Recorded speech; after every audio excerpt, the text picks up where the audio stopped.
And welcome back to the Homemade Podcast Sports with your host, Jay Pops. Guys, I thank you all for tuning in on this latest edition of the Lunch Break Special with your host, Jay Pops. Guys, we're alive. We are live, man. And hey, I have a lot to talk about. So I need you guys to sit down and I need you guys to pay attention. This game, which is Alabama at Texas A&M, couldn't be more hype. This game couldn't be more talked about in the SEC West. Now we have seen the predictions come out for the SEC in general. As of right now, in the SEC West, they have Bama at number 1. They have A&M at number 2, and they have LSU at number 3. Once again, this game can't be talked about more than any other game that I've seen in a very long time. All right. They're saying as of right now for the prediction for the most watched and most hyped game is Texas A&M in versus Alabama on October 9th, 2021. Now the times have not been released. I'm hoping that it's a night game. Even if it's not a night game, just know that A&M will show up and they will be ready. So at this time around, I need you guys to pay attention. I'm going to say this here one time. You're going to hear me say this a lot on this live. You guys are going to start listening. You're going to start listening to what I'm saying. I'm going to say that once again. You guys are going to start listening to what I'm saying. All right? You're going to start listening to me, either sooner or later, but you're going to start listening. So first and foremost, let's get into this quarterback hype battle. This here is the guy that they're saying that is now in the Heisman race. How did he get into the Heisman race? I have no clue. But we're going to mention this name. Also, man, and I've done this here, and I pulled up some stats just to see what the hell they're talking about. Once again, I seen the spring game. I seen the Alabama spring game. Hell, I seen my spring game as well. I was there live and direct when I seen that game. But I seen the spring game. So let me pull out some paperwork. Excuse me. I done my digging last night just to say, you know what? Let me go and see what they're talking about. Because there was one guy that came on here, which was an Alabama fan, and said, well, Bryce got a couple of starts under his belt. So let's get to Bryce Young. Let's see how many total stats he had in 2020. So in 2020, this is what he had. I'm going to read from my factual paperwork. This was Bryce Young's stats in 2020. 156 yards and 1 touchdown. Let's read the attempts. 13 completions out of 22. 59.1 completion percentage rate. 156 yards, once again. 7.1 average. 1 touchdown. The longest pass he threw was for 35 yards. So let's go through the game. Arkansas, that was a 52-3 game. 3 out of 4, 19 yards. No touchdown. LSU game, that was a blowout game once again, 55-17. 0 out of 1, 0 yards. Versus Auburn, blowout game once again, 42-13. 0 out of 0. Kentucky, blowout game once again, 6-3-3. 2 out of 2, 53 yards. That's it. Mississippi State game, 41-0. 0 out of 2, 0 yards. So I'm not understanding what the hell a hype is about. What is the hype about? Oh, well, we seen the spring game. You look pretty good in the spring game. I'm so goddamn tired. And hey, man, excuse my language on this video because I'm about to get into it. Please, guys, leave me all your comments on the side right there. Please, if you don't mind, run down the comments. Joey Galloway and my boy Kirk Hershey. They were at that spring game. And they must have pumped that young man up so much of when they was talking. I seen that young man miss a damn receiver on a throw, and they had the nerve to blame that on the receiver. Well, he can't make that throw, if the receiver is, like this and like that. What? Is that what we're getting down to now? Is that where we're getting down to? All I want to know is that if Bryce Young was on Texas A&M, I'm going to say that once again. If Bryce Young was in the Texas A&M uniform, would he be getting that much attention? Would he be getting that much talked about? I really honestly want to know that. I need you guys to come in and answer that for me. If he was in the Texas A&M uniform, would he be getting that much hype? Would he be getting that much love? Would he be getting that much love? If he was in a USC uniform, would he be getting that much hype? Would he be getting that much love? No, I don't think so. Anyways, let's move along. So, stack these notes here. I pulled up the Haynes King. I pulled up Haynes King stats because nobody wants to talk about Haynes King like Haynes King was outside of the damn top 300 for whatever reason. It's a big question mark hanging over Haynes King head. It's a big question mark hanging over Zach Calzada head.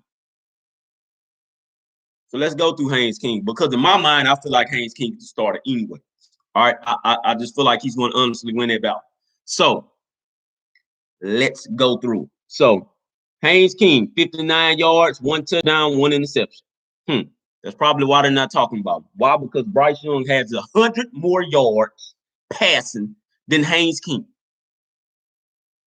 The only problem and issue that I have is that everybody is hanging on Bryce Young as a starter for Alabama, but nobody's looking at the backup QB. Who the hell is the backup quarterback? Because me watching that spring game, I didn't see no backup. And I'm pretty sure that it's an Alabama fan that come on here and says, you didn't see no backup. Don't you sit up here and lie to me. You didn't see not one good backup after Bryce Young. That's the issue that I have. If Haynes King was to go down, you know who can step in there? Zach Calzada. He can step in there and not only maybe do the same thing that Haynes King is going to do, but can be even better. That's what I'm talking about. Anywho, let's get to this here. Haynes King was 2 out of 4, 50%, 59 yards, 14.8 average, 1 touchdown, 1 interception. 1 for 1, 42 yards in the South Carolina game, blowout, I might add. 1 touchdown. In the Alabama game, which was a blowout, of course, we already know that, which is the game everybody loved to bring up. 52-24, which is the same score that Ohio State got. Ohio State got their asses handed to, and they only scored 24-2. So once again, I don't understand what that whole discussion is about with Ohio State, but we aren't talking about that. 52-24, 1 completion out of 3, 17 yards, 1 interception. Yeah, I remember that interception. You don't think he do? You don't think he remembers that interception either? That's all I'm saying. All right, anywho, guys, let's move along. So let's move along here. So, what is the difference between Haynes King and Bryce Young? Well, I'm gonna tell you the difference right here. And a lot of you guys are probably going to get off on the live, and a lot of you guys are probably going to unsubscribe, and y'all gonna say some crazy stuff. I'm going to honestly tell you what the difference is. One is in the Texas A&M uniform. The other one is in the Alabama uniform. That's the only difference. One of them was ranked number 2. I think number 2 or number 1 quarterback. One of them, and another one was ranked as the number 6 dual threat quarterback. One of them was ranked number 2. One of them was ranked number 6 at the dual threat quarterback. That is the only difference that y'all come here and tell me. Because I bet your ass if Haynes King was in the Alabama uniform, we wouldn't even must be having this discussion. This discussion would not be. If Kellen Mond was in the Alabama uniform, that discussion wouldn't even much be happening either. It wouldn't be happening. I don't understand why people won't just say that. Hell, I'll feel better if y'all just say that. Well, he's not in the Alabama uniform, so that's the reason why we're underrating him, and that's the reason why we're undervaluing him. All right, so I'm gonna tell you like this, and for the Alabama fans that's listening, I'm starting to hear y'all too. It sounds like you guys are sketchy about this season too. A lot of you are admitting to, hey man, I don't know, we may just lose one this year, and it may come to that team down there in A&M. The only reason why I'm picking A&M to win this game, this is my reason. I've told y'all this over and over again. I'm starting to sound like a broken record. And if I'm not changing anything up, that means that is a fact, and that is what I have seen. The only reason why I'm picking A&M to win this game, outright. Not saying it's going to be a blowout. I never told y'all that. Only reason why I'm picking A&M to win this game outright is because of the damn coaching staff. It's because of the damn players that's been on this, that's been there already with the coaches, already with an S. Not just one coach, because y'all are just, y'all kills me with these damn Nick Saban blinders on y'all eyes and these Alabama blinders on y'all eyes, is that y'all just feel like they cannot lose. Or you guys feel like they can't lose Texas A&M because Nick Saban has the record over them. He had the record over LSU, and then Ed came in there and beat him. So I mean, I don't understand what's that all about. Like the team just can't be beat. This is the reason why I'm picking this Aggie squad to win. They have the defensive capability to stop. Once again, they have the defensive capability to stop. Last year, that 52-24 score, that shit would have been closer if I said it's a big if, but it did not happen. If Leon O'Neal, my guy, would have not been looking in the running backfield and let John Mechie go. Y'all overhyped that play oh so much, but that was just a slight broken damn coverage. If he would have stayed back there, John Mechie would have not got free like that. And I'm gonna go on record and say that he would have not gotten free like that. It ain't y'all come on in and tell me that. If Kellen Mond wouldn't have thrown a damn interception, the guy ran it back for a touchdown, the score would have been way closer.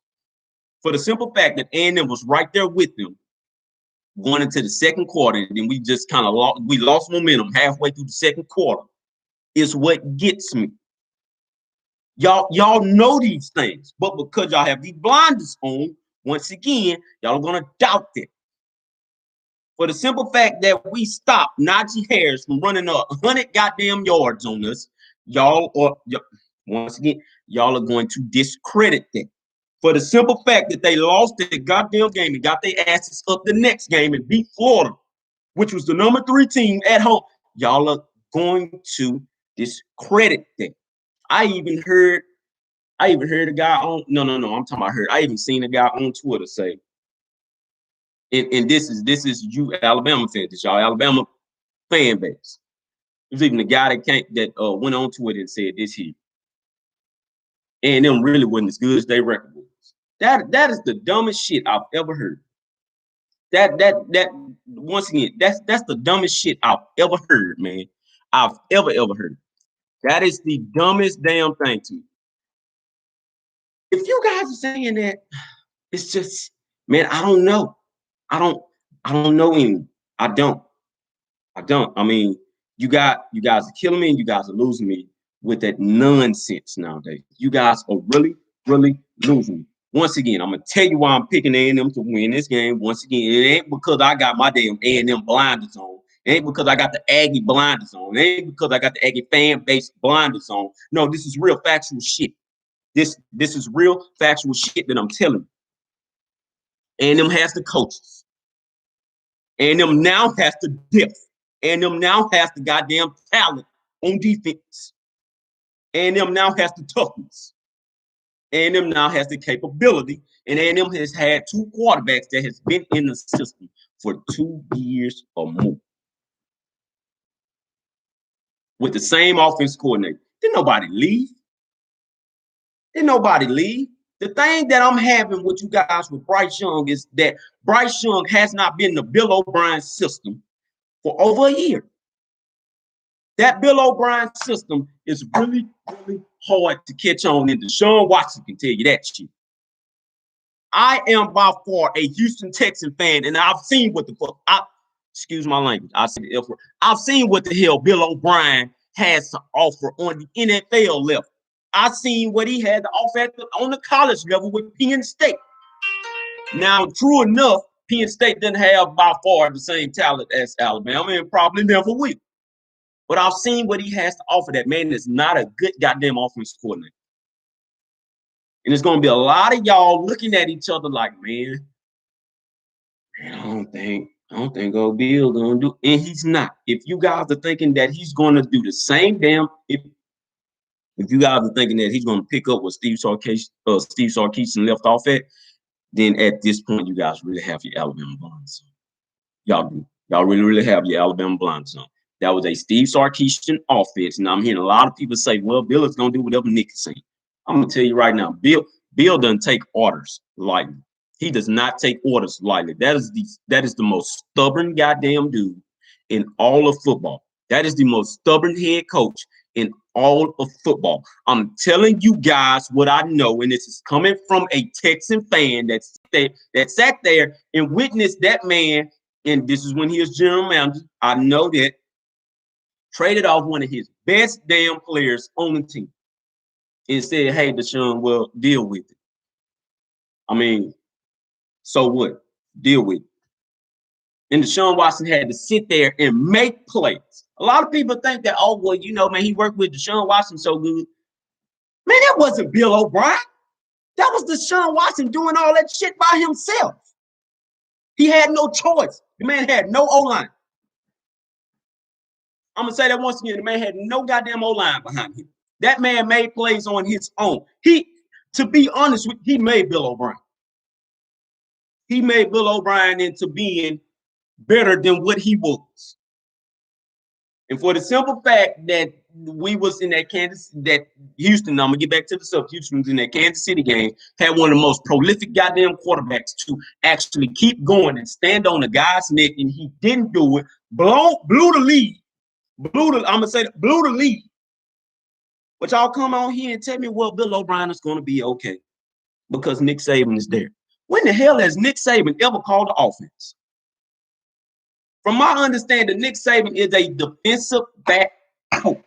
Nick Saban is a defensive coach. That's why he stays on his defensive coordinator's ass so much. But nobody wants to believe him because, once again, y'all have them damn blinders on. Y'all have those 18 natties. I know it. Yeah, y'all have them 18 national championship blinders on, and can't nobody tell y'all nothing. Can't nobody tell y'all nothing. Understand? When I speak, y'all gonna listen. When I speak, you guys are going to listen. Nobody wants to hear that. Nobody wants to hear the damn truth. Nobody. So, so I'm going to take you down the truth because I got my stuff over here pulled up. I said on this episode here, I'm going to come real.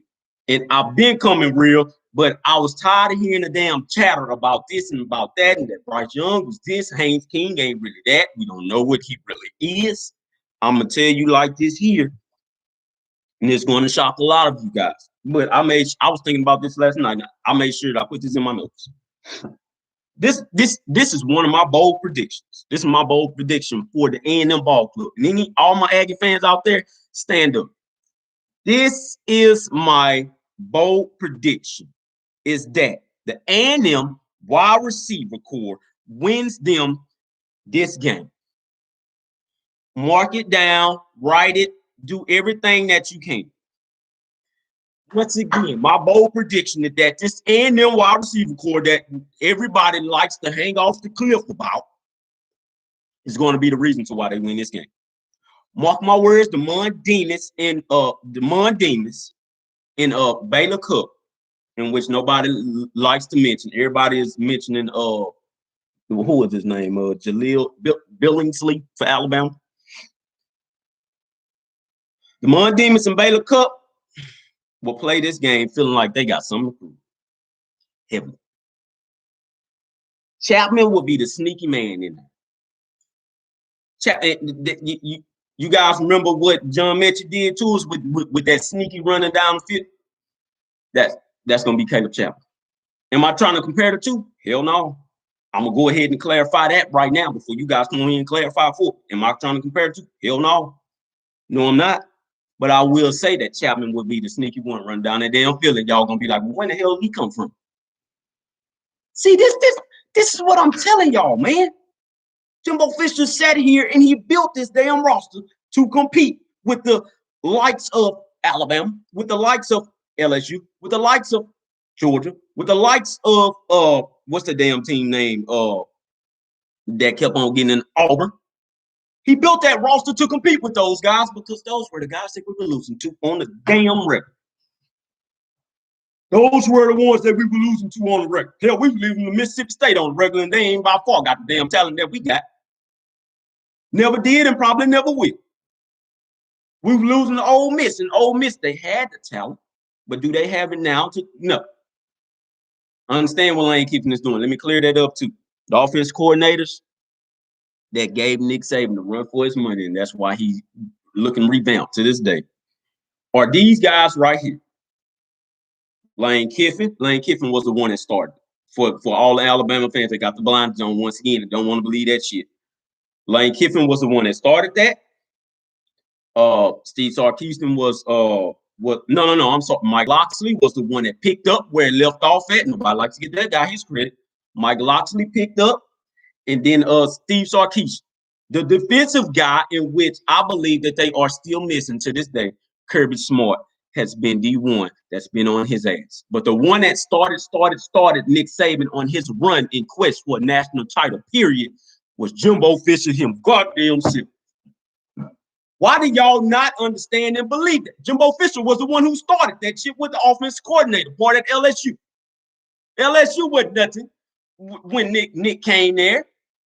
Nick started that run, and then Les Miles took off and left off what Nick had left. What he started, he picked up what Nick Saban had left off at. But that man, Jimbo Fisher, was the one that started that whole offense coordinator run. Nobody likes to give him his credit. And until this day, if I'm not mistaken, Jimbo Fisher is the only assistant coach that has a 3 national championship. He's the only one that can claim that. There's nobody else that can claim that. All of his assistants that left, Jim McElwain, Kirby Smart, they've all won their little conferences. You know, they all run their little divisions. I'm sorry, not conferences, divisions.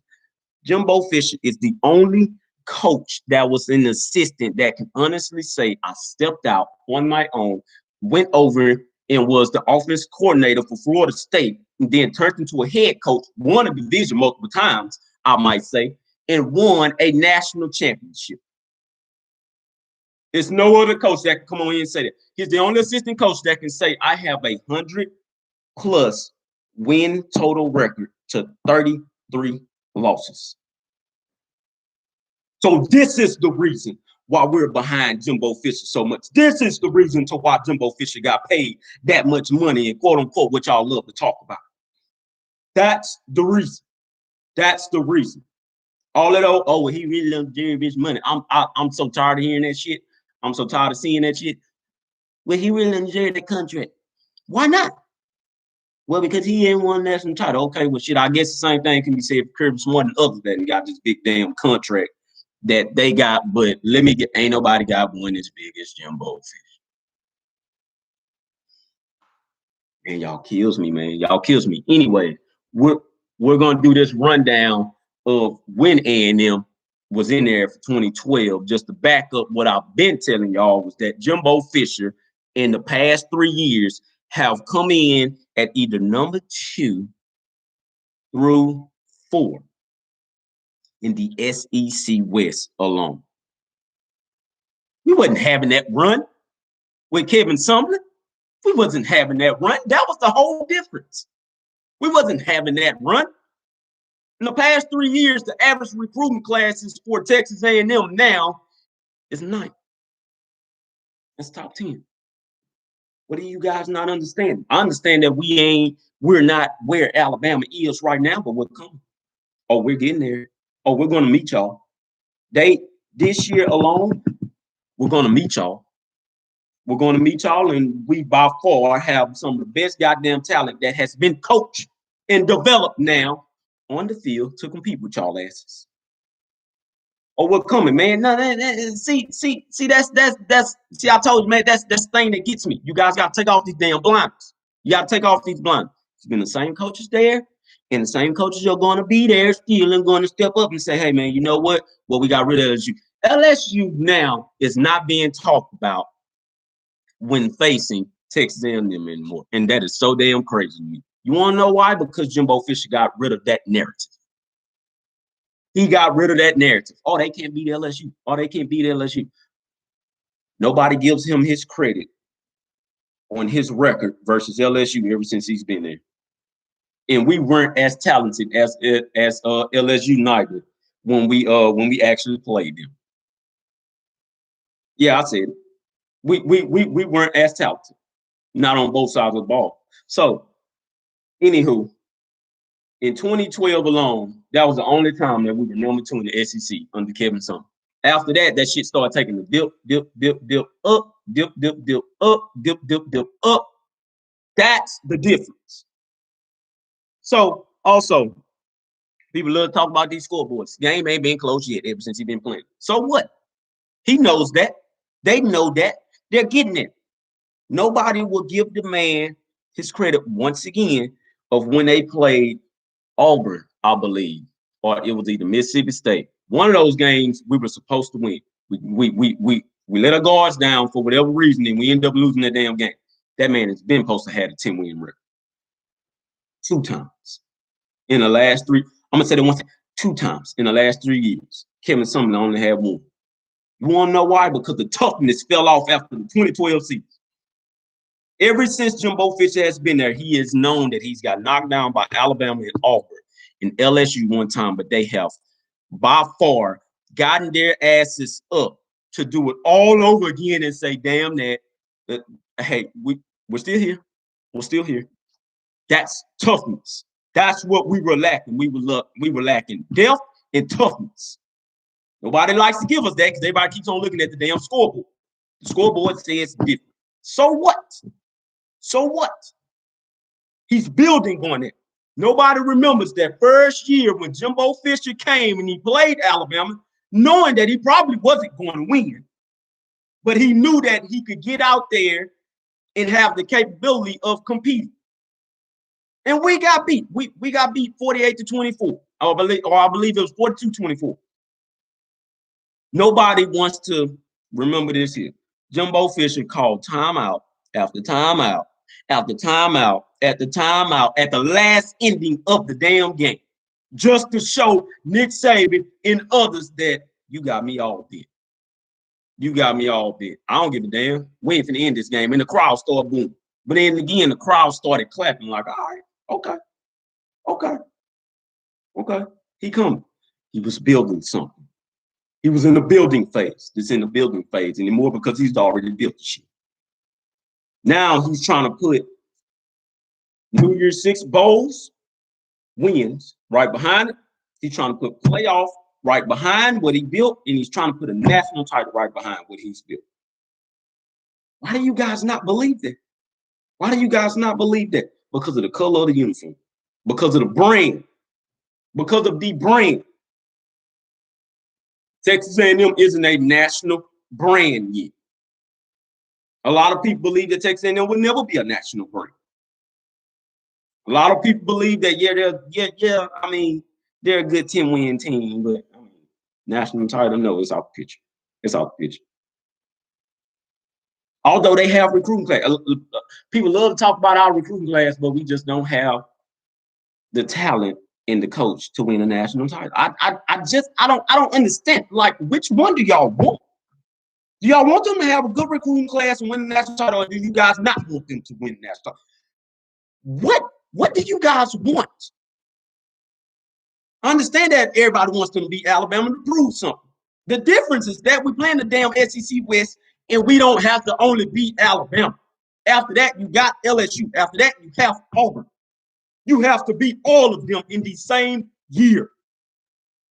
That is hard. That's why Nick Saban doesn't repeat going to the SEC championship a lot, because he even knows that. That's a lot to do, but it can be done. That's a lot to do, man. That's what I'm saying. Like, I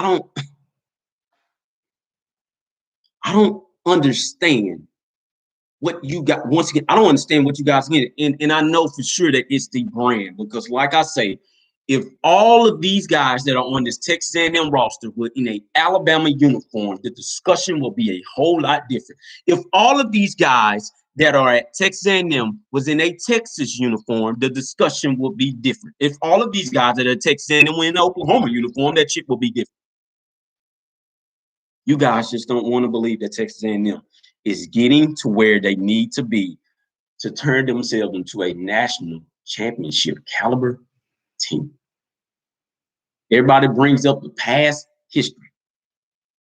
They ain't got that many 10-win season at Texas A&M. So what? Shit changes. Believe in that. Shit changes. Understand? When I talk, y'all gonna listen. You know? But this is the lunch break special, guys. Now I went on the rant here. I thank all of you guys. And let me read some of these comments on the side. Schoolie, most likely not.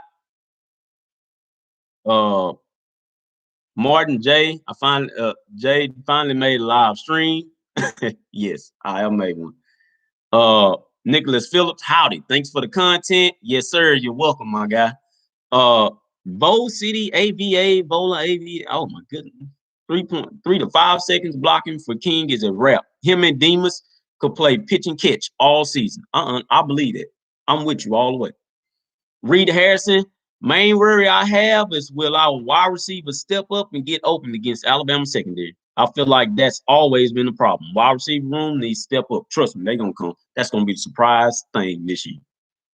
I already told you that's going to be the surprise thing this year. Trust me, Mr. Reed. Keep paying attention.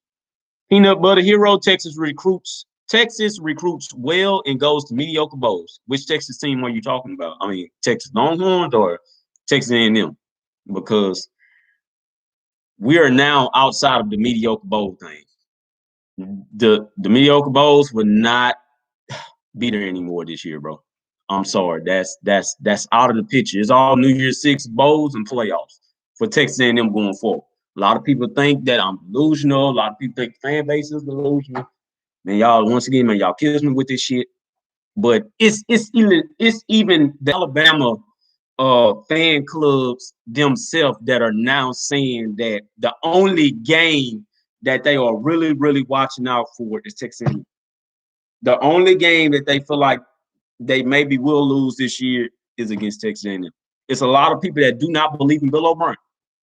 I'm one of them. I already told you that shit. I don't believe in him because I seen the man. I'm a big Houston Texans fan. That is my team. I love them to death. Hope Deshaun Watson stays. I really hope he does. But if he doesn't, I mean, I understand why. You know, but anywho, I'm just telling you guys what I've experienced. Bill O'Brien is not a good offensive play call. He is not by far. What do you think about Haynes King? I believe that Haynes King is a real mobile QB, and I believe that Haynes King, when he sees a play breaks down or when he sees that no wide receiver is open, unlike my boy Kellen, because Kellen, oh man, he killed all of us with that shit. When he sees green grass and it's there, that he has the speed that he has, he's going to go and get himself first down. He doesn't take too many hits. I honestly believe that, but he will if he has to. He's going to take off, and he's going to run, and that's going to be the difference. That's going to be what we were missing for a very long time. That's going to be what we were missing of when we had Johnny Manziel, because Johnny Manziel used to see green and he'd take off. That's honestly what I think about Haynes King. Oh, okay. Peanut Butter Hero, you was talking about the Longhorns. All right, thanks for clarifying it. Yeah, I don't. And like I said, Texas is just. Now, do I believe that Steve will get that? Yeah, I do. But the boosters gotta let them do it, you know. But guys, that is it. Went on a rumble. It's the lunch break special. All of you guys should be back from lunch now. And go ahead and go back in. But I thank you guys tuned in. Like I said, man, I had a lot to talk about on this one. I was gonna get to. But I thank you guys once again. And please, if you don't mind, hit that subscribe button. And tell me what you guys think. But before I get up out of here, I do have to do this for my wife. These are my wife's candles. This is the Dope in the Styles collection. These are dope scents, okay? She sells candles. They smell really, really good. This here should be the Lavish Lemon flavor.